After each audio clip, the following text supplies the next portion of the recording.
नमस्कार। एबीसी की खास पेशकश परीक्षा पे पाठशाला में आपका स्वागत है। आज से ये एक विशेष कार्यक्रम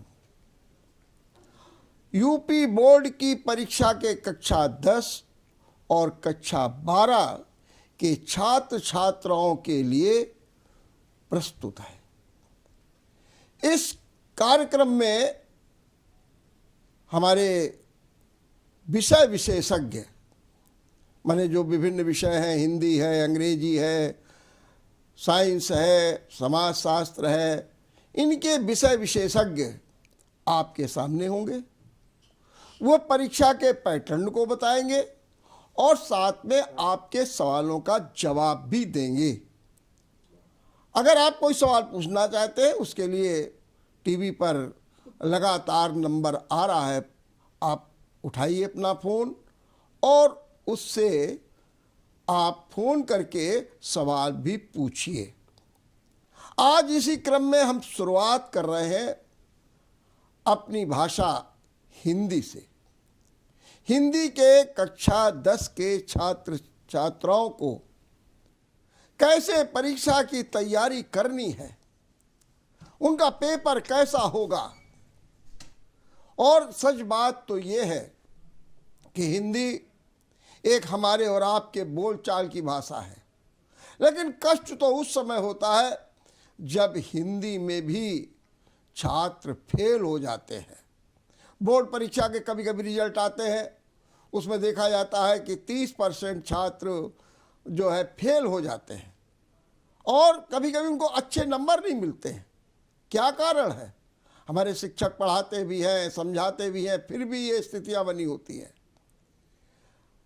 आज इसकी शुरुआत में हमारे साथ हैं हिंदी के जाने माने शिक्षक सुनील कुमार अवस्थी।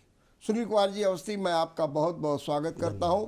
अवस्थी जी खालसा इंटर कॉलेज में हैं, हिंदी का अध्यापन करते हैं, कक्षा 10 में भी और कक्षा 12 में भी, और बड़े ही मनोयोग से छात्र छात्राओं को रिझाने का काम भी करते हैं।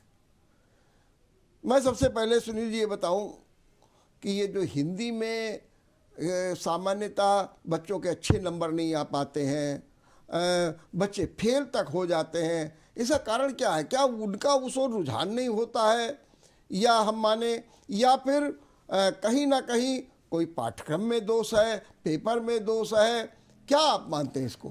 सर नमस्कार जी। सर जैसे आपने बताया कि बड़ा यह दुखद है कि हमारी जो मातृभाषा है हिंदी, उसमें भी छात्र फेल हो जाते हैं। ये बड़ा सोचनीय विषय है, लेकिन ये सच है। वैसे पहले की अपेक्षा पाठ्यक्रम तो काफ़ी आसान कर दिया गया है। छोटे छोटे प्रश्न हर तरह के 30 नंबर का जो है वो ऑब्जेक्टिव की नहीं, 30 नंबर का तो कर दिया गया, जो विद्यालय के अध्यापक ही देंगे। अच्छा, वो हाँ, वो पेपर 70 नंबर का होगा और 30 नंबर जो है आपके विद्यालय उसमें 3 टेस्ट होते हैं, 10 नंबर के जो है वो 2 महीने बाद लगभग होते हैं। हाँ जी। तो 30 नंबर का वो तो जो क्लास में पढ़ाया जाता होगा उसी के अनुसार जो है उसी में टेस्ट हो जाता होगा। जी। और 20 नंबर का ऑब्जेक्टिव कर दिया गया है। अच्छा, जो उसमें OMR में देना है उसका उत्तर। अच्छा जी। और इसके बाद 70 नंबर का जो है, मतलब 50 नंबर का जो है वो जो है लिखना होता है कॉपी में। तो बहुत इजी कर दिया गया। सरकार ने हर प्रयास किया है कि जिस प्रकार से हमारे CBSE बोर्ड में बच्चे अच्छे नंबर लाते हैं, तो यूपी बोर्ड में भी अच्छे नंबर लाएं। उसका फर्क भी पड़ा है काफ़ी, लेकिन फिर भी जैसा आपने बताया कि 30% विद्यार्थी हिंदी में फेल हो रहे हैं। तो इसका सबसे बड़ा जो मूल कारण है कि इस विषय को विद्यार्थी जो है बहुत हल्के में ले रहे हैं, हल्के में लेते हैं कि अरे हिंदी में तो पास ही हो जाएंगे। ये सबसे मूल विषय है सबसे। अच्छा, एक बात और बताइए हमको, आप बहुत अच्छी बात बता रहे हैं कि जो आपने कहा कि 30 नंबर तो कॉलेज में हो गए। जी ठीक है जी। जो होमवर्क करके हिसाब से करते हैं। जो ये QR आता है ऑब्जेक्टिव का, ये तो 22 तारीख को जो पेपर होगा उसी में होगा, उसके साथ में। तो माने जो ऑब्जेक्टिव का जो QR होगा वो अलग होगा, और जो 50 नंबर का पेपर होगा वो अलग सर होगा। पेपर पूरा दिया जाएगा एक साथ उसमें शुरुआत में 20 जो ऑब्जेक्टिव होंगे वो OMR में उसके आंसर देने हैं। और उसको अच्छा उसके लिए अलग से क्वेश्चन मिलेगा। हाँ OMR में देगा। ठीक हाँ, है। और बाकी जो है 50 नंबर का जो है उसको कॉपी में देना कॉपी में देना है। ये बताइए जरा, सबसे बड़ी बात ये है कि अब तो एक अच्छी बात ये भी होने लगी है कि पहले हिंदी में 80 नंबर लाना, 90 नंबर लाना बड़ा दुर्लभ होता था। 60 नंबर लाना सर मुश्किल था। लेकिन अब क्या ऐसा कुछ हो गया जिसके कारण 90 तक नंबर आ जाते हैं? तो उसका सबसे बड़ा कारण यही कि 30 नंबर तो वो जो जुड़ गए विद्यालय वाले, वो और 20 नंबर में जो है बच्चे अगर थोड़ा सा पढ़े होते हैं तो 17-18 नंबर तक जो OMR में ले आते हैं। जी। और थोड़ा उदारीकरण भी हुआ है अध्यापक। अच्छा ये आपने बहुत अच्छी बात है कि उदारीकरण माने जो पुराने अध्यापकों की जो सोच थी अब बहुत परिवर्तन हुआ। पुराने अध्यापक तो हम देखते थे कि पहले आधे नंबर जेब में रखे 50% में जो चेकिंग होती थी। ये बिल्कुल आपने सही बात बताई। हमारे यहाँ भी थे तो देख करके नंबर जैसे जीवनी अगर 5 नंबर की है तो उनकी पहला था कि 3 में ही जांचना, हमको 2 नंबर तो पहले अब तो जीवनी तो आती नहीं है। आती है सर, आती है, अभी भी आती है। अच्छा जैसे कि मान लीजिए एक जो ऑब्जेक्टिव है तो ये ऑब्जेक्टिव में हमने देखा जयशंकर प्रसाद, धर्मवीर भारती, हरवंश राय बच्चन, इन सब के बारे में, आत्मकथा के बारे में पूछा जा रहा है, निबंध के बारे में। तो क्या ऑब्जेक्टिव की अलग से पुस्तक होती है? नहीं, पुस्तक कोई नहीं है। फिर ये कैसे तैयार करेंगे? पाठ के पीछे ही। अच्छा। हाँ, सब पाठों के पीछे ही जो है पहले जैसे गद्य साहित्य का इतिहास शुरुआत में होता है, पद्य साहित्य का इतिहास होता है, और तो कुछ क्वेश्चन गद्य साहित्य के इतिहास से आते हैं, कुछ पद्य साहित्य के इतिहास से आते हैं। जैसे रस है माने होगा सब उसी हाँ एक पुस्तक है जी उसी में, और एक जो उसमें तो संस्कृत भी है। जी संस्कृत भी है, संस्कृत भी है। माने एक उसमें गद्य खंड, हाँ फिर पद्य खंड जी, और फिर संस्कृत का खंड। जैसे पहले हम लोग इसको संस्कृत दिग्दर्शिका के नाम से जानते थे। हाँ, तो वो अब अलग से नहीं है, किताब सब एक ही, पूरा हिंदी एक है। अच्छा ये जो ज्योति जवाहर किताब है, ये एक ज्योति जवाहर जिसमें पंडित जवाहरलाल नेहरू के बारे में लिखा हुआ है। देवी प्रसाद राय जी की पुस्तक, कानपुर के हैं। बिल्कुल उनका बहुत बड़ा योगदान रहा, और इंटर कॉलेज में पढ़ाते थे। बिल्कुल सही बात है। वो हम लोगों के बीच में नहीं, वो बहुत अच्छे कवि थे और हमारे भी बहुत ही। तो हमारे बीच में एक विद्यार्थी का एक फोन आया, सौम्या है, कक्षा 10 की है जी। उन्होंने वो एक सवाल आपसे पूछना चाहती है। हाँ पूछिए, क्या सवाल है सौम्या? हाँ जी, अनन्या एक सवाल पूछना चाहती है। अनन्या बताइए। हाँ नमस्ते सर, मेरा ये सवाल था कि अभी एग्जाम पास में आ गए हैं, तो जो हिंदी के आंसर्स लिखे जाते हैं वो और कैसे अच्छे से लिख सकते हैं? हमेशा सारांश लिख के आ जाते हैं हम लोग, तो और उसको और कैसे अच्छा सा लिख के आ सकते हैं आंसर? बेटा किस विषय में, मतलब क्या चीज लिखने की बात कर रही है? नहीं, हिंदी में क्या जीवनी लिखने की बात कर रही हैं कि क्या किस सारांश के? देखिए उसमें हम आपको बता रहे हैं, ये बच्चे शायद बता नहीं पा रहे। जी 20 नंबर का तो ऑब्जेक्टिव हो गया। जी ठीक है।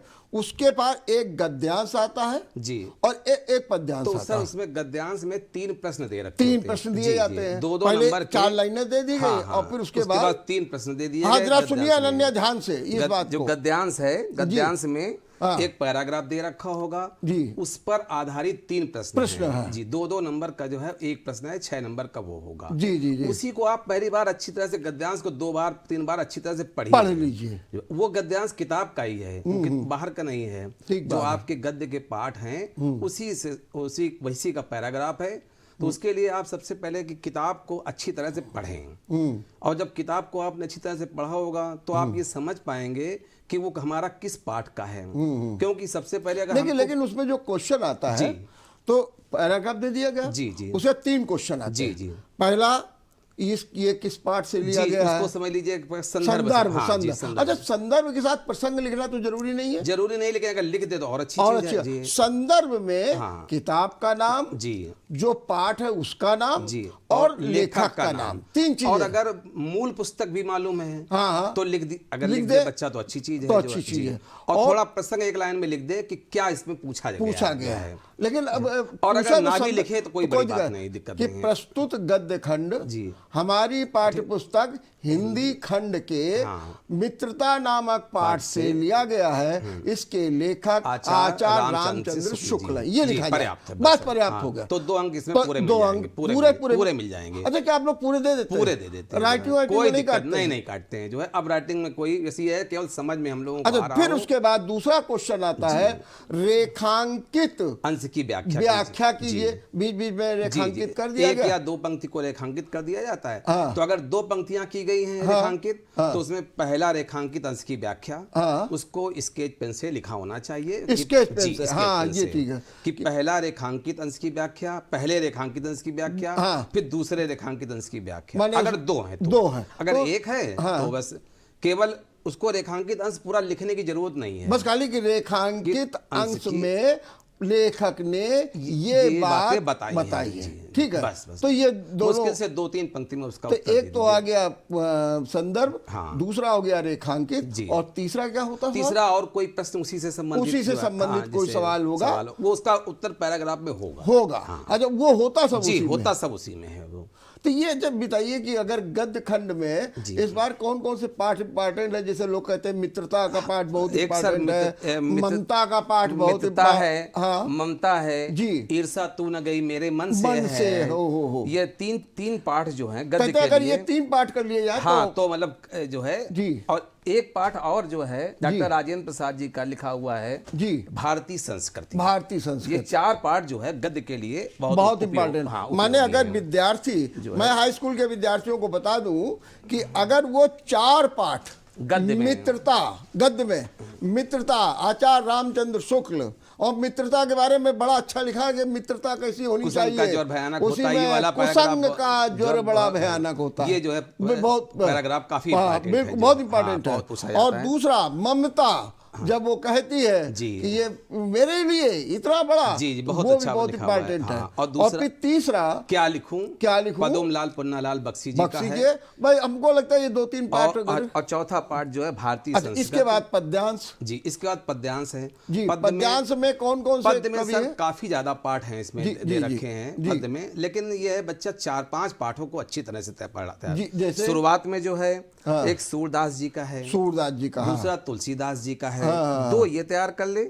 आगे सुमित्रा नंदन पंत, महादेवी वर्मा, माखन लाल चतुर्वेदी और सुभद्रा कुमारी। हमारी गाँव में 5 पाठ तैयार कर ले। लेकिन पद्यांश तो एक ही करना होगा, 2 दे रखे होंगे, एक करना वही गद्य में भी तो मेरा ख्याल है कि सूर और तुलसी में तो एक आ ही जाता होगा। एक आता है जनरली, क्योंकि हम लोग कहते हैं कि और एक सूरदास का है ऊधो मन भय 10-20, एक हूँ तो गयो श्याम संग को आराधे ईश। ये कल्पना के साथ में, और ये बड़ा अच्छा, बहुत अच्छा प्रसंग बताया। हाँ, तो ये भी, और इसमें भी वही है कि आप संदर्भ लिखिए, जी वही है, प्रसंग पूछें तो लिख दीजिए, और रेखांकित अंश की व्याख्या कर दिए, और इसके अलावा भी एक जो है उससे संबंधित कोई पाठ। तो देखिए, आप पहले ऑब्जेक्टिव जी, फिर गद्यांश जी, फिर पद्यांश जी, और फिर तीसरा है निबंध, नहीं जीवन परिचय। अच्छा, जीवन परिचय, एक गद्य का और एक पद्य का। तो ये दोनों लिखने होंगे। लेखक वो लेखक है,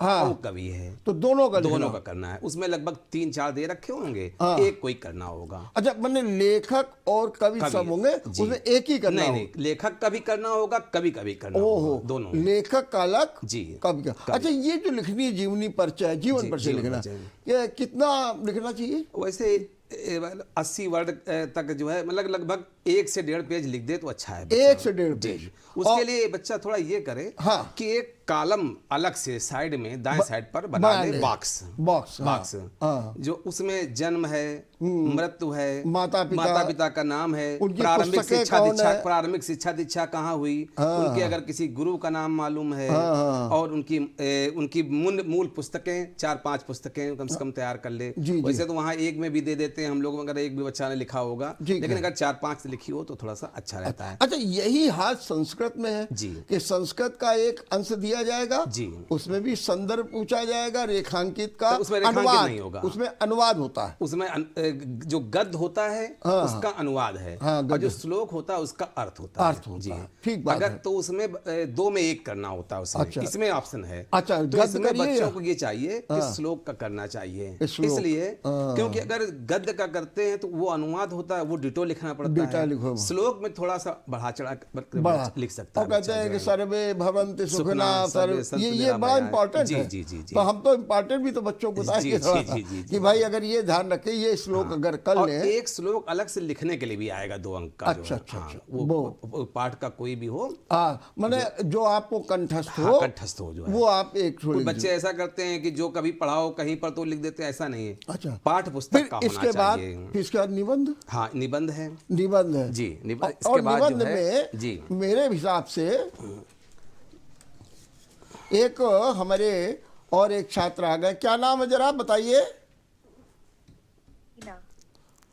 एक छात्र और हमारे साथ में है, कोई सवाल पूछना चाहते हैं, बताइए, नाम बताइए। मेरा नाम इलीना है। नीना, हाँ बोलिए, क्या सवाल पूछना है। मेरा ये सवाल है कि क्योंकि परीक्षा में हर चैप्टर से कुछ ना कुछ पूछा जाता है जी, तो लास्ट मोमेंट जैसे 1-2 दिन में तो नहीं पॉसिबल है कि आपने अपनी किताब उठाई और सब कुछ पढ़ा, तो लास्ट 1-2 दिन में रिवीजन करने की क्या स्ट्रैटेजी होनी चाहिए? हाँ। और किस तरीके से सारा कुछ समराइज करके ऐसे पढ़ें कि वो दिमाग में सेट रहे और सारी चीजें रिवाइज हो जाए एक बार में। उसके लिए बेटा ऐसा चाहिए कि हम जो एक रजिस्टर लें और रजिस्टर में अपने नोट्स तैयार कर लें। रजिस्टर में अपने नोट्स तैयार कर लें। तो ये तो पहले से करना पड़ेगा। नहीं, मतलब 1-2 दिन में भी। अच्छा, हाँ, 1-2 दिन में कर सकते हैं, जिससे कि लास्ट मोमेंट में उसको पढ़कर चले जाएं। जी, जी, जी। उसके लिए चाहिए कि जैसे पाठों के नाम हैं, पाठों के नाम हम लिख लें और उसके लेखक तैयार कर लें। क्योंकि अगर बच्चा जैसे अर्थ लिखता है तो सबसे पहले हमको ये है कि उसका संदर्भ सही होना चाहिए। अगर संदर्भ सही है तो ठीक तो फिर हम समझ जाते हैं कि हाँ, बच्चे ने उसको पाठ के बारे में ज्ञान है उसको। तो उसके लिए वो चाहिए कि 5 पेज में लगभग समरी बना ले वो, जिसमें कि पाठों के नाम तैयार कर ले, श्लोक तैयार कर ले, 3-4 पाठ शुरुआत के गद्य के तैयार कर ले, 2-3 पाठ जैसे बताया गया सूरदास है, तुलसीदास है, पंत जी हैं, और जीवनी के लिए वो पूरा ना तैयार करे, वो करीब 4-4, 5-5 लाइन में, 6-6 लाइन में या आधा पेज कह सकते हैं, उनका सारांश में तैयार करें बच्चों। हाँ, ठीक बात है। तो अगर ये कर लेंगे तो हाँ, तो उससे अच्छे नंबर ले आएंगे। इसके बाद एक प्रश्न आता है निबंध का। निबंध में सर इस समय जो है आजादी का अमृत महोत्सव बहुत इम्पोर्टेंट है। प्रदूषण, हाँ, प्रदूषण है। स्वच्छ भारत मिशन, बेटी बचाओ, स्वच्छ भारत मिशन, बेटी बचाओ बेटी पढ़ाओ जी, ठीक है, जो स्वच्छ भारत मिशन, स्वच्छ भारत विज्ञान अभिशाप है, विज्ञान हमेशा से आता रहा है, ये जरूर आता है, क्वेश्चन जरूर आता है। अगर इनमें एक निबंध तैयार हो जाए तो काम। और निबंध लिखने में बात ये होनी चाहिए कि उसमें सर हेडिंग और कोटेशन, हेडिंग और कोटेशन, और उसमें ये पॉइंट होना चाहिए प्रस्तावना, जी है, फिर उसका कारण, विज्ञान है तो क्या है, इसके लाभ क्या, लाभ अलग अलग हानि है, जो हानि है तो पहले ऊपर सारे पहले जो अपने दिमाग में पॉइंट आउट कर ले, पॉइंट आउट कि हमें जो है कितनी हेडिंग लिखनी है। उसमें बहुत ज्यादा लिखने की तरफ नहीं भागना चाहिए। वैसे हम लोग समय तो निबंध होता था 8 पेज पढ़ो, 10 पेज लिखो। अब ये है 4 पेज तक निबंध अगर लिख देंगे आप तो 4 पेज तक, तो 4 पेज पर्याप्त है। चलिए, एक कोई सवाल और आ गया है, हम पूछ, क्या सवाल है आपका? चलिए, संपर्क नहीं और हम बात करेंगे। तो देखिए हमारे साहब, फिर हम आपसे जरा एक बार फिर से बच्चों को रिवीज कर दें। अच्छा हाँ, एक बात और बताइए, ये जो क्यूएमआर आता है ऑब्जेक्टिव्स का, क्यूएमआर, तो ये जो है ये अलग से दिया जाएगा? हाँ, अलग से दिया जाएगा। इसके लिए समय अलग होगा? हाँ, ये पहले टोटल 3.25 घंटे का है। 3.25 घंटे, 15 मिनट जिसमें कि पेपर पढ़ने का होता है, 15 मिनट, और 3 घंटे पेपर करने का होता है। तो वो बच्चा ऑब्जेक्टिव किसी भी समय कर सकता है कि सबसे पहले करके उसको जमा करना पड़ेगा? तो उसका क्या समय तय होगा? समय तो शायद हम नहीं है। हाँ, है नहीं, बस जो भी आप करेंगे वो देते जाए, जमा करते जाए। और उसके बाद पाद्यांश, गद्यांश, गद्य साहित्य का इतिहास, पद्य साहित्य का इतिहास, और गद्य के पर आधारित क्वेश्चन, पद्य पर आधारित क्वेश्चन, इसके बाद लेखक का जीवन परिचय, फिर कवि का साहित्यिक परिचय, इसके बाद जो है फिर संस्कृत का गद्य का अनुवाद, फिर श्लोक का जो है उसका अर्थ, इसके बाद फिर श्लोक एक लिखने के लिए अपना, फिर इसके बाद 2 क्वेश्चन आंसर संस्कृत के आते हैं। 2 हाँ। तो वो अगर आ जाएंगे तो भी वो संस्कृत पर आधारित वो आप वही पाठों के ही होंगे। पाठों के ही होंगे। हाँ, जी। पाठों के जो प्रश्नोत्तर हैं, जी। वो जो संस्कृत के जो पाठ दे रखे हैं उसके पीछे ही प्रश्न दे रखे होते हैं जी। आंसर वही किताब से तो 2 अंक का होगा।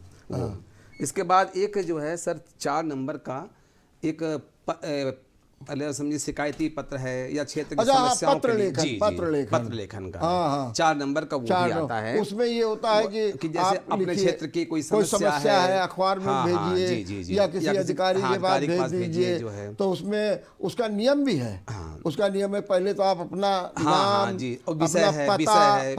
विषय है, फिर किसको लिखना, उसके संबोधन। तो नाम नहीं भेजा जाता है इसमें, इसके नाम की जगह में आवासा लिख देते क्योंकि रहता है। और फिर नीचे विषय कि फलाने मोहल्ले की गंदगी के बारे में और फिर नीचे लिखा तो उसको गंदगी किन किन मोहल्लों में तथ्य होना चाहिए, तथ्य होना चाहिए कि किन किन मोहल्लों में गंदगी है, उसका क्या नुकसान हो रहा है, आसपास के लोगों पर क्या प्रभाव पड़ रहा है, अधिकारी क्यों नहीं ध्यान दे पा रहे हैं, क्या अब तक हो रहा। तो एक पत्र लेखन जैसे कि वो अखबारों में संपादकीय के पत्र होते हैं, जनवाणी होती है, उसमें भेजने के लिए 4 नंबर। अच्छा मतलब ये सब होने के बावजूद आपको लगता नहीं पेपर बड़ा लेंथी हो जाता है? नहीं सर, बहुत ज्यादा चूंकि नहीं लिखना हुआ है। हाँ। ये सब अगर बच्चा सही समय समायोजन करे उसके लिए सर ये चाहिए कि वो जैसे 2-3 कम से कम क्वेश्चन जो है मतलब पेपर वो तैयार कर ले घर में। अच्छा। समय बद्ध तरीके से बैठ करके, जैसे वहाँ पेपर 3.25 घंटे का आता है तो वो कोशिश करे कि रजिस्टर में 2-3 सेट। ठीक। एक मानवी एक क्वेश्चन पूछना है। मानवी बताइए क्या सवाल पूछना है आपको? सर मेरा सवाल ये है कि अगर राइटिंग खराब है तो कैसे सुधार सकते हैं पेपर, और बेकार राइटिंग से क्या फर्क पड़ता है मार्क्स पे? हाँ देखिए जो मैंने शुरुआत में कहा था कि क्या राइटिंग का फर्क पड़ता है, क्या नंबर कम मिलते हैं, अगर किसी की राइटिंग खराब है तो कैसे सुधारे, क्या करें? सर ये हिंदी में राइटिंग का तो प्रभाव पड़ता है। हाँ, बिल्कुल सही है। राइटिंग का प्रभाव पड़ता है। मोती जैसे लिखे तो वो दूर से ही जो है प्रभाव डालते हैं और सफाई होनी चाहिए। लेकिन अब ये राइटिंग सुधारने का प्रोसेस तो काफी लंबा है।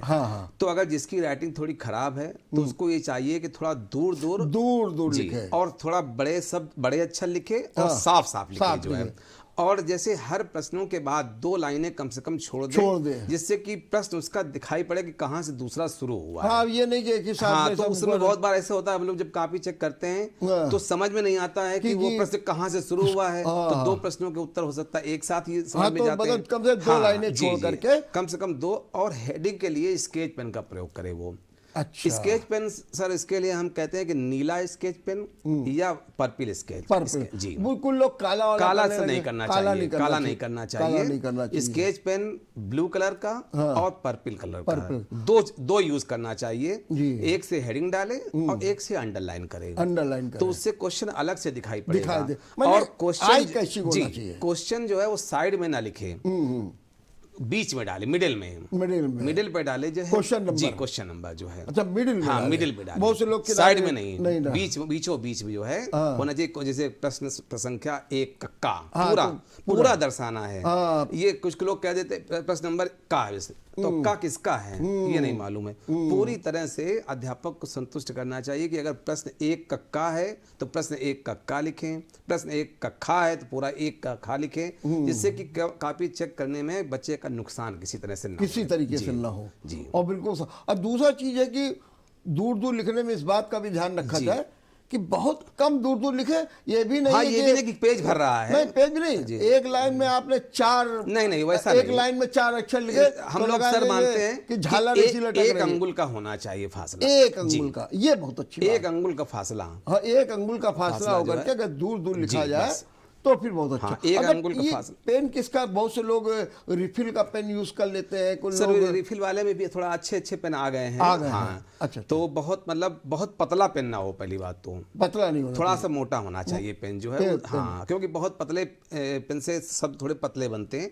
थोड़ा मोटा पेन भी हो, और जेल वगैरह हो तो जेल अच्छी क्वालिटी का हो, जेल अच्छी क्योंकि क्वालिटी जिससे कि पता लिख रहा है और फैलता जा रहा है वो, हाँ तो बेकार है, तो फिर बेकार है वो तो जो इसको है। पहले से घर में देख ले जी पूरी हाँ, तरीके हाँ, से। और जिस पेन का यूज करें घर में एक बार चलाकर उसको अच्छी तरह से देख लें, पता चला जो ले जा रहे हैं वहाँ चल नहीं रहे हैं जो है अच्छा, पेन ये जो जो हाशिया खींचना पड़ता है उत्तर पुस्तिकाओं हाँ, में, तो हाशिया एक साइड में दोनों, कुछ लड़के ऐसे करते हैं हाँ। कि दोनों साइड में खींच हाँ, लेते हैं, तो दोनों। आधा पेज तो ऐसे चला जाता नहीं है, खींच वो लेते नहीं हैं या करना है आधा इधर मोड़ देते हैं, जी, उधर वो से नहीं आधा करना है, वो नहीं करना चाहिए। एक स्केल के बराबर, एक एक स्केल के बराबर जो है वो हाशिया बाएं तरफ रखना है, और लगभग आधा स्केल की तरफ जो है वो हाशिया दाएं तरफ रखना है। दाएं वो इसलिए रख दें जिससे कि लिखने का जो है आगे पीछे भागे ना, वो बीच में बना रहे, बिल्कुल बीच में बना रहे, और और क्वेश्चन उसी हिसाब से जी जी जी। हम एक बार फिर आपसे दोहरा देते हैं जी, ऑब्जेक्टिव क्वेश्चंस के लिए जो आपकी किताब में जो है उसमें जो दिया गया है उसको देखें, उनको अच्छी तरह से और पढ़ हमारे लें। ख्याल से उसमें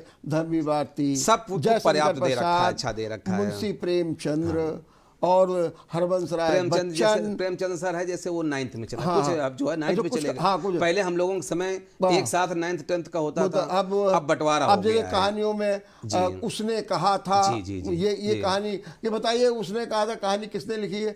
विधा, कौन सी विधा है? निबंध विधा है, कहानी विधा है। अगर ये सब बच्चे तैयार कर ले तो हमारा ख्याल है कि अब सर ऑब्जेक्टिव होगा। जैसे युग हम बहुत हैं, लेकिन अब केवल छायावादी से हाई स्कूल में केवल बंटवारा हो गया है, तो केवल शुक्ल और शुक्लोत्तर युग पढ़ना है। लेकिन केवल छायावाद का हमने देखा कि छायावाद युग का भी पूछ रहा है। गद्य में शुक्ल और शुक्लोत्तर युग, गद्य में शुक्ल और शुक्लोत्तर युग आएगा। अच्छा, हाँ, और काव्य में जो है दो युग हैं। कौन कौन से? काव्य में है रीतकाल और आधुनिक काल। वो आदि तो उसमें भी छायावाद नहीं है ना, वो चला गया 9th में जो है। अच्छा, बंटवारा हो गया, बंटवार हो गया। लेकिन अभी मैं एक पेपर देख रहा था, तो उसमें आया था कि छायावाद के प्रमुख कवियों के नाम बताओ, तो हमका छायावाद तो बड़ा मुश्किल का तो नहीं था, नहीं हाई स्कूल का था। और उसमें लिखा था वही जो ऑब्जेक्टिव क्वेश्चन था, ऑब्जेक्टिव हाँ, तो ऑब्जेक्टिव हो गया। उसमें लिखा कि छायावाद में कौन कौन से कवि है और कौन से नहीं है, तो उसमें सुमित्रानंदन, पंजय प्रकाश, जयशंकर, ये सब दिए गए थे। तो खैर, तो पहला हम अपना ऑब्जेक्टिव तैयार करने के लिए ऐसे लोगों के बारे में कहानी और थोड़ा सा ध्यान होना चाहिए। नंबर 2, जो गद्यांश है उसमें प्रमुख रूप से मित्रता का पाठ, ममता का पाठ, ईर्ष्या तू न गई मेरे मन से, भारतीय संस्कृति, 4 पाठ। अगर ये 4 पाठ आदमी कर ले तो उसका उसी का जीवन परिचय भी और पाठ मतलब पूरी तरह से तैयार कर ले। इसी प्रकार से अगर पद्यांश में आए तो सूरदास जी को करें, और बहुत इम्पोर्टेंट है। और सूर के साथ में तुलसीदास, तुलसी भी होंगे। तो सूर, तुलसी और कबीर है कि नहीं है? कबीर नहीं है, कबीर नहीं। तो सूर और तुलसी, तो जो सूरदास और तुलसीदास है, तो इनका भी जो है अगर अध्ययन कर लें तो बहुत फायदा होगा। और जो कवियों का परिचय और लेखकों का परिचय है, मेरे हिसाब से जो अभी जो ये पाठ है, मतलब जैसे कि आचार्य रामचंद्र शुक्ल का है, जयशंकर प्रसाद का है, और ये पन्नालाल बख्शी का है, इनमें से किसी एक जो है जीवन परिचय लिखने का है। और वहाँ पर सूर है और तुलसी। मेरे हिसाब से अगर इन 2 में ये पढ़ लेगा तो उसका कल्याण हो जाएगा। इसके बाद संस्कृत में एक श्लोक याद करना पड़ेगा, 2 लाइन का। ये तो नहीं 4 लाइन का हो, नहीं 2 लाइन का, उससे तो 4 का अगर हो तो अच्छा है, नहीं तो 2 लाइन। अच्छा, वो श्लोक आपकी पुस्तक का ही होना चाहिए। ये नहीं होगा आप तुम्हें माता चपिता वो नहीं है, ऐसा नहीं, वो नहीं होना चाहिए। उसमें अच्छी तरह से विसर्ग है, हलंत है, वो सब अच्छी तरीके लगाना। फिर उसके बाद जो निबंध आएगा, निबंध में केवल 3-4 निबंध अगर तैयार आदमी कर लेगा। प्रदूषण, मैं देख रहा था लगातार प्रदूषण के बारे में आता रहता है। स्वच्छ भारत मिशन, अब स्वच्छ भारत मिशन में कि मोदी जी ने कब इसको शुरू किया, कब उसका समापन होना था, तो स्वच्छ भारत मिशन क्या, इसमें जन भागीदारी होनी चाहिए, जन भागीदारी क्या होनी चाहिए, और बेटी पढ़ाओ बचाओ, और फिर दूसरा जो एक बहुत इम्पोर्टेंट है वो विज्ञान विज्ञान का अभिशाप है चमत्कार बना। हमेशा अब से तो आता चंद्रयान रहा। भी जी, की जी, ओर जी, भी जी। जा रहे हमारे हैं कदम लोग। बढ़ गए जो है। कभी कभी ऐसा भी कोई निबंध आता है कि किसी त्योहार पर एक निबंध लिखिए, अब जूनियर स्तर में आता है, इधर आता नहीं, लेकिन आने को आ सकता है कोई। आ हाँ, सकता आ सकता है, है बहुत से कोई। लोग जी, जी, जी। करते हैं। हाँ, हाँ। तो केवल इतना ही अगर उसमें भी कर जी। लिया जाए तो भी उनको बहुत बड़ा बस लाभ। सबसे बड़ा एक है कि हाँ। पेपर का कोई भाग छोड़ा ना जाए। छोड़ा ना जाए। सबसे महत्वपूर्ण ये है हाँ। कि पेपर को पूरा करना है। अगर नहीं भी आता है तो उस पर प्रयास करते रहना है। जैसे निबंध कोई अगर लेकिन अगर हम प्रयास करते रहेंगे तो फिर क्वेश्चन है को छूट जाएगा। नहीं, क्वेश्चन हाँ। प्रयास का मतलब ये है कि जो कर लें, पहले जो आता हो पहले वो कर लें। और इसके बाद जो आपको नहीं भी आता है वो भी आपको करना है। अगर खाली कापी में तो कोई टीचर अध्यापक नंबर नहीं देगा। लिखा होगा तो फिर उस टीचर की सोच है कि नहीं, बच्चे ने प्रयास किया है तो उसको नंबर दे। कभी कभी ऐसा है कि निबंध पढ़ा हुआ मान लीजिए नहीं आया तो आपको लेकिन पेपर में लिखना तो है, 7 अंक ऐसे तो छोड़ेंगे नहीं। अगर 4 पेज लिखने का समय नहीं है, 2 लिखिए, 2 नहीं समय आधा लिखिए, जितना भी समय है। अगर केवल आपके पास कम समय लग रहा है तो हेडिंग ही डाल दीजिए पूरे में, और थोड़ा थोड़ा लिख दीजिए, तब भी जो है 2-4 लाइन लिख दीजिए। अच्छा, और पत्र लेखन जो होता है बहुत इंपॉर्टेंट होता है। वो बहुत इंपॉर्टेंट। क्या आप इससे ये देखा जाता है कि उस विद्यार्थी में कितनी अपनी प्रतिभा है, कितनी क्षमता है, कितनी उसकी विजन है, कितना वो समझता है, तो वो भी। अच्छा जी, ये पत्र लेखन जो है, जैसे आपने कहा कि 4 पेज का तो निबंध होना चाहिए आप, और सब में हेडिंग जरूर डालनी चाहिए। और अगर बीच बीच में कोटेशन अगर बता बहुत दें जरूरी है तो और भी अच्छी बात है, कोटेशन दे दे। जैसे जोत जवाहर का लिखना है, ये कई जो है खंडकाव्य हैं पूरे प्रदेश में, कई खंडकाव्य हैं, लेकिन हमारे कानपुर जो मतलब कुछ शहरों के हिसाब से बटे हुए हैं। कहीं पर जोत जवाहर है, कहीं पर कुछ दूसरा है, इस तरह से। लेकिन अपने यहाँ जोत जवाहर है, यहाँ कानपुर में। तो उसको जब लिखे, उनका नेहरू जी का चरित्र चित्रण मेन आता है। 2 प्रश्न आते हैं। 2 खंड काव्य के 2 प्रश्न आते हैं, एक करना होता है उसमें से। तो ये जोत जवाहर का जो नेहरू जी का चरित्र चित्रण है, मतलब चारित्रिक प्रतिशेषताएं हैं, वो हर बार जरूर आता है। अच्छा। और एक क्वेश्चन जो है कि जोत जवाहर की समीक्षा कीजिए या उसका कथानक का व्याख्या कीजिए, तो बच्चे व्याख्या ना करें, मेन जो है नेहरू जी का चरित्र चित्रण ही लिखें। चरित्र चित्रण में लगभग 6 हेडिंग डालनी चाहिए उनको। ठीक बात है। हाँ, और हेडिंग जो है स्केच पेन से हो, और हर हेडिंग में एक कोटेशन होना चाहिए। लेकिन ये बताइए कि ये जो पेपर आप, अच्छा, मैंने हमारे एक और स्टूडेंट आ गए हैं, वो सौम्या। क्या सौम्या, क्या सवाल है, क्या पूछना है आपको? जी, मैं हिंदी को लेके बहुत कंसर्न रहती हूँ। पूछना चाहती हूँ कि कौन सा सेक्शन सबसे पहले अटेम्प्ट करना चाहिए, और अगर निबंध 10 नंबर का आता है तो वो कितने शब्दों में लिखना चाहिए या कितने पेजेस में लिखना चाहिए? बेटा, अगर पहली बात तो प्रश्न पूछने के लिए आपको धन्यवाद। लेकिन अगर अच्छा बच्चा है तो उसको तो क्रम से ही पूरा पेपर अटेम्प्ट करना चाहिए। क्रम से? हाँ, क्रम से। जी। जो क्योंकि उससे जो है कापी चेकिंग में भी आसानी रहती है, और बच्चे को ये भी लगता है अध्यापक को परीक्षा को उलझन नहीं होती। जी, उलझन भी नहीं होती, और ये लगता है कि बच्चा जो है मतलब अच्छा बच्चा है, अच्छा बच्चा। ये माइंड सेट हो जाता है। तो 2-4 नंबर ऐसे बढ़ जाते हैं। जी, माइंड सेट हो जाता है। ठीक बात है। फिर भी अगर बच्चा मतलब सब नहीं आता है उसको, तो एक तो माइंड सेट तो अलग बात हो गई, लेकिन अगर उसने आगे पीछे भी किया है, प्रश्न नंबर सही डाला है, तो प्रश्न कहीं फिर मार्क्स कटते नहीं हैं। मार्क्स नहीं कटते हैं। ये अगर कोई बच्चा सोचे कि हम बाद में करें, पहले करें, तो उससे हमारे अंक कट जाएंगे, ऐसा नहीं है। अंक सबको समान मिलेंगे। लेकिन बस ये है कि सबसे ज्यादा ये प्रकट होना चाहिए कि कहाँ पर सही लिखा है, क्वेश्चन नंबर सही पढ़ा है कि नहीं पढ़ा है। और एक क्वेश्चन जो पूरा हो जाए, हाँ, उसके बाद 2 लाइनें छोड़ करके तब उसको नीचे एक लाइन कर दें, जिससे मालूम चले कि ये। और इसने बच्चे ने पूछा कि निबंध हमने बताया कि लगभग 4 पेज, अगर समय है तो 5 पेज, लेकिन फालतू की चीजें नहीं, क्रिएटिव मतलब लगना चाहिए कि हाँ बच्चा जो है पढ़ा हुआ है। और वो मेन है हेडिंग्स, 5-6 हेडिंग, 6-7 हेडिंग तैयार कर, हेडिंग जरूर और कोटेशन।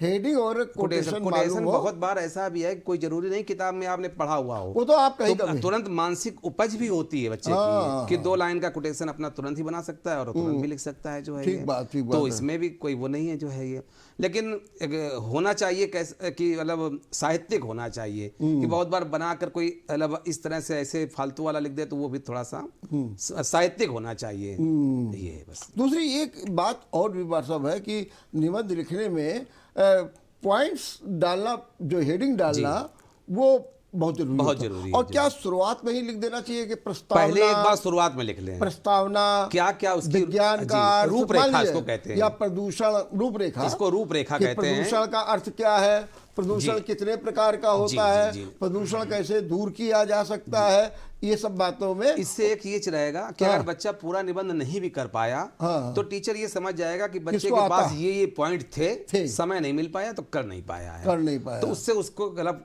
फर्क पड़ता है नंबरों में भी जो है। तो इसलिए उसको रूपरेखा बना देनी चाहिए पहले कि वो 7 हेडिंग या 8 हेडिंग इनमें जो है लिखना चाहता है, जिसमें पहली हेडिंग जो है वो प्रस्तावना और सबसे जो है लास्ट में उपसंहार, तो ये 2 हेडिंग होनी चाहिए, पहली और आखिरी, बीच में अलग और दूसरी हेडिंग होनी चाहिए जो है। और प्रस्तावना में तो जो जिसके बारे में जो विषय है उसके बारे में बता देना चाहिए, और फिर आगे उसका अर्थ, उसके कारण और वो सब दूर करने के उपाय हैं। 4 पेज पे होना। हाँ, 4 पेज। अच्छा, एक बात और बताइए, कभी कभी क्या होता है, कोई गलती हो जाती है तो मार लोग काटते हैं, तो उसके लिए सर पहली बात तो कुछ बच्चे ऐसे करते हैं कि फ्लूट लगाना सिखाया बात। तो ये तो बिल्कुल ही नहीं, क्योंकि अभी से अगर शुरुआत कर दिया, उनकी आदत बन गई, तो आगे जब कंपटीशन होता है उसमें भी लगाने लगते हैं। जबकि अब ये नियम आ गया है कि कंपटीशन में किसी में अगर फ्लूट लगा हुआ हो तो वो रिजेक्ट कर दिया जाएगा। ये आपने बहुत अच्छी बात बताई। तो उसको, आपको अगर कहीं बच्चे की गलती हो गई तो उसको 1 लाइन से ऐसे काट दे, बस 1 लाइन, बस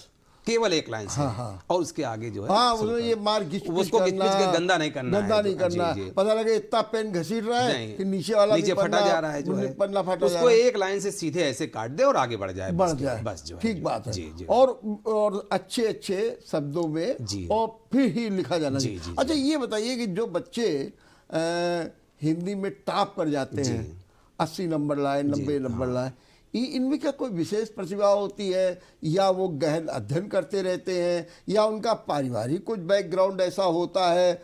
ये बच्चे कैसे होते हैं? इनमें मेधा शक्ति अलग से होती है, या फिर वो ऐसी तैयारी करते हैं? ये बच्चे कैसे होते हैं? देखिए, सबसे बड़ी बात तो तैयारी है जी। देखिए, गॉड गिफ्टेड जिनको हम कहते हैं वो बच्चे होते हैं, लेकिन ऐसी बात नहीं कि अगर उनके पास मेधा नहीं है और लेकिन तैयारी करके भी वो मेधावान बन सकते हैं जो है। अगर लगातार हम जैसे तैयारी करते रहें और हम बार बार अंतिम, जिसे पेपर के 15 दिन मान लीजिए बचे हुए हैं, तो उनको ये बस कहना चाहिए, सबसे मेन चीज है कि उनको लिखना है, लिखना सीखें। क्योंकि आजकल के बच्चों में जो है सबसे बड़ी लेखन शक्ति कमजोर हो गई है, बहुत ज्यादा कमजोर हो गई है कि वो अब मोबाइल का जमाना हो गया है ना, तो थोड़ा सा जो है बच्चे समय उसमें बर्बाद ज्यादा करने लगे हैं। तो मेन चीज है लेखन शक्ति मजबूत होनी चाहिए, रचनात्मकता खत्म हो गई है। रचनात्मकता खत्म हो गई है। और तो वो सबसे बड़ी बात है कि उनको लेखन क्षमता उनकी बहुत अच्छी होनी चाहिए। रोज कम से कम नहीं तो 5 पेज लिखें, रोज 5 पेज लिखें। वही चीज नहीं अगर याद हो रहा है, देख देख कर लिखें, देख देख कर। कोई जीवनी अगर याद नहीं हो रही है तो उसी को देख देख करके लिखें। पूरा पेपर हल करें, बार बार हल करें, जितने बार हल करते जाएंगे याद भी होता जाएगा उनको जो है। तो ये तब जब ऐसे लोग आगे बढ़ सकते हैं। और राइटिंग, अच्छा, मान लीजिए कि भी होता है कि विद्यार्थी मैथ पर ज़्यादा समय देता है, अंग्रेजी में समय ज़्यादा देता है, टाइम टेबल पर आके पढ़ना चाहिए, ये तो एक अच्छी बात है। और सोशल साइंस पे, सामाजिक विज्ञान पे ज़्यादा देता। हिंदी के लिए कितना समय देना चाहिए? सर, हिंदी एक ऐसा विषय है जी कि कम समय देकर अच्छे नंबर लाए जा सकते हैं। लेकिन आज के बच्चे बिल्कुल भी समय नहीं देना चाहते हैं और ये भूल जाते हैं कि 100 नंबर का अगर मैथ है तो 100 नंबर की हिंदी भी है। ठीक बात नंबर बराबर हैं दोनों के। तो डिवीजन बनाने में अगर मैथ अगर 100 में 100 ले आए और इसमें 50 लाएंगे तो कहाँ बन पाएगी डिवीजन जो है। लेकिन वो कहते हैं कि मैथ में तो ये होगा पूरे पूरे नंबर दे हिंदी में भी पूरे पूरे मिलते हैं। अब पूरे पूरे नंबर मिलते हैं। ये आप बिल्कुल दिमाग से निकाल दे कि हिंदी में नंबर कटते हैं। हिंदी में भी अब ऐसा एक एक नंबर का आ गया है, एक एक नंबर के दो दो नंबर के, जैसे ऑब्जेक्टिव वाले आ गए। तो और यहाँ तक कि सर अब निबंध में भी हम लोग पूरे ही नंबर देने लगे हैं। अच्छा, हाँ, अगर पूरे नंबर देते हैं? पूरे नंबर देने लगे। 5 में 5, 5 में 5, 7 में 7, 9 में 9 जो है। ओहो, हाँ, पूरे नंबर देने लगे हैं हम। लेकिन बस ये है कि मन को भा जाए, मन को भा जाए वाली बात होती है कि अच्छी हेडिंग हो। अब नंबर कटने वाली बात खत्म हो गई, वो पुरानी प्रथा खत्म हो गई।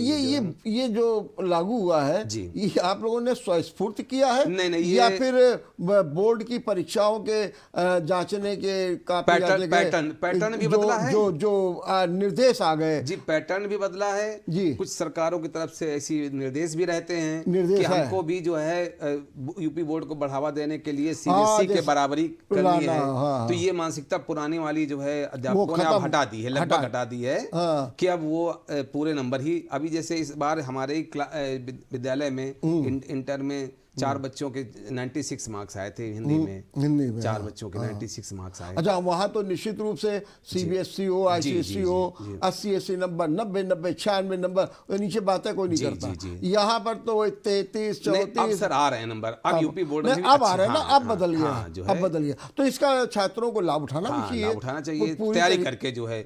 मैं बस फिर बार हम ये कह रहे हैं परीक्षा पेपर पूरा करना है, पेपर छोड़ना नहीं है, क्योंकि खाली कॉपी में नंबर क्या देगा, क्या देगा जो है। तो पेपर पूरा करना है। कमजोर बच्चों के लिए भी हमारा ये जो अच्छा, ये बात और भी बताइए कि ये जो 70 का पेपर होगा जी, इसमें अलग पास होना जरूरी है, और जो खैर वहाँ पे 30 नंबर का सब एक साथ ही जो है नंबर जोड़े सब एक साथ। ऐसा नहीं है मान लीजिए 70 में फेल हो रहा है और उधर से 30 में 30 मिल रहा है तो पास तो हो जाएगा वो? नहीं, उसमें अलग पास होना है। 70 में अलग पास होना है।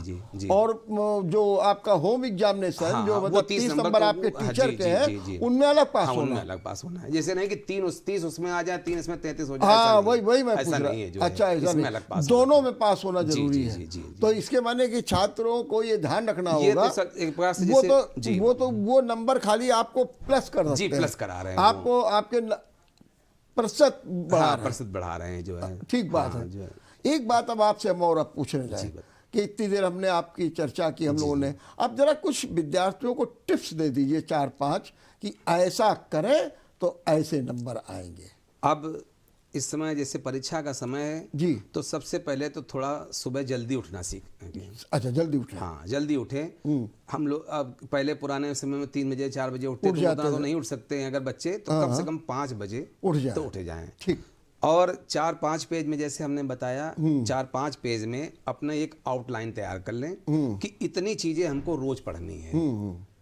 इतनी चीजें तो हमको रोज डेली पढ़नी ही पढ़नी है। कुछ जैसे गद्य साहित्य का इतिहास है, पद साहित्य का इतिहास है, लेखकों की किताबों के नाम लिख लें, उसके साथ उसके पाठों के नाम, उसका और लेखक का नाम, गद्य और पद्य दोनों में। संस्कृत के जो पाठ हैं उनको अच्छी तरह लिखना सीख लें देख करके पहले, क्योंकि संस्कृत के जैसे बड़े बड़े नाम हैं, कहीं विसर्ग लगना है, कहीं हलन लगना है, बच्चे भूल जाते हैं। तो ये निबंधों की 4-5 निबंध की आउटलाइंस तैयार कर लें। निबंध तो एक ही लिखना है, एक लिखा, तो उसकी आउटलाइंस 4-5 निबंधों की आउटलाइंस कम से कम तैयार कर लें। कोटेशन तैयार कर लें। जोत जवाहर का प्रश्न जैसे पक्का ही आना ही है तो उसको अच्छी तरह से तैयार कर लें। ये 5 नंबर का होगा जी। तो इसको भी जरूर सिर्फ दे दें जोत जवाहर को। जी। और जब पेपर हल करें तो जो क्वेश्चन आपको बड़े आराम से आ रहे हैं उनको आप अच्छी तरह से कर लें। और जोत जवाहर का सर 3 नंबर का है। एक विद्यार्थी का भी एक फोन और आ गया है जरा अनमोल, ये बताइए क्या सवाल है आपका? सर मैं उसका पढ़ने सर मन नहीं लगता है सर, वो कैसे तैयारी करें जिनसे पास हो जाए सर वो? जी, बच्चे का पढ़ने में मन नहीं लगता। ओ ये तो आपने पढ़ी, ये बच्चे का जब मन नहीं लगेगा तो कैसे दिक्कत होगी, ये इसका भी कुछ बताइए आप। अब देखिए बच्चे के मन, पहले बच्चे की थोड़ा सा माँ बाप काउंसलिंग करें। हाँ, कि क्या बात है, क्यों नहीं मन लग रहा है, उसको समझाएं, प्यार से समझाएं। तैयारी करें सर, वो तैयारी हो रहा है। हाँ, तैयारी कैसे करें? इनका कहना है कि मन नहीं तो लग रहा। बता रहे हैं ना वही हाँ, हम। अच्छा, हाँ। हाँ, कि उसके लिए जो बच्चे ऐसे हैं जिन्होंने अभी तक कुछ भी नहीं किया है, कुछ भी नहीं हाँ, किया। हाँ, बिल्कुल, हाँ, जीरो ये समझ आपने लीजिए। बहुत हाँ, अच्छी बात बताई। कुछ हाँ। नहीं किया कि हम पेपर के समय पढ़ेंगे। हाँ, हाँ। तो अभी करीब 15 दिन हैं, तो 15 दिन में वही एक रजिस्टर लें और 4-5 पेजों में एक तमाम क्वेश्चन बैंक वगैरह भी आते हैं जो है, तो उनसे जो आउटलाइंस तैयार कर लें और कम से कम 5 पेज हिंदी में लिखना शुरू कर दें। ठीक बात है। और जब लिखेंगे तो परीक्षा तक 15 दिन में बहुत अच्छी तैयारी हो जाएगी। ठीक बात है। और साफ सुथरे ढंग हाँ, से काम करें, अच्छी और राइटिंग, जितना पूछा जाए उतना ही जवाब दें। हाँ, एक सर और बताना चाह रहे हैं कि बच्चा जो है पेपर में क्वेश्चन उतारता है। हाँ, क्वेश्चन नहीं उतारना चाहिए, क्वेश्चन नहीं उतारना है, क्योंकि समय बर्बाद करना है उसमें, उसका एक भी अंक नहीं है, क्योंकि उसका भी एक भी अंक नहीं। ये आपने बोल दिया कि क्वेश्चन ना उतारें, केवल क्वेश्चन नंबर डालें बस, और बड़ा साफ। हाँ, क्वेश्चन नंबर को स्पष्ट जरूर कर दें, स्पष्ट कर दें। ठीक बात है, तब उसी हिसाब से। हाँ, बस। और सटीक उत्तर दें, फालतू का उत्तर देने की जरूरत नहीं, सटीक उत्तर दें। बहुत बहुत धन्यवाद। आपने बहुत अच्छे ढंग से हमारे हिंदी के विद्यार्थियों को जो कक्षा 10 के हैं उनको आपने टिप्स भी दी, आपने बताया भी, इम्पॉर्टेंट क्वेश्चंस भी बताए, और निश्चित रूप से इनके लिए लाभकारी होगा। कल फिर हम एक चर्चा करेंगे, और कल चर्चा करेंगे कक्षा 10 के विद्यार्थियों के लिए अंग्रेजी विषय की, और अंग्रेजी विषय में हमारे विशेषज्ञ आएंगे और वो आपको टिप्स देंगे कि आप अंग्रेजी का पेपर कैसे अच्छा हल करें और कैसे प्राप्त करें। ये क्रम चलेगा कक्षा 10 का, इसके बाद कक्षा 12 का। देखते रहिए परीक्षा पे पाठशाला। धन्यवाद।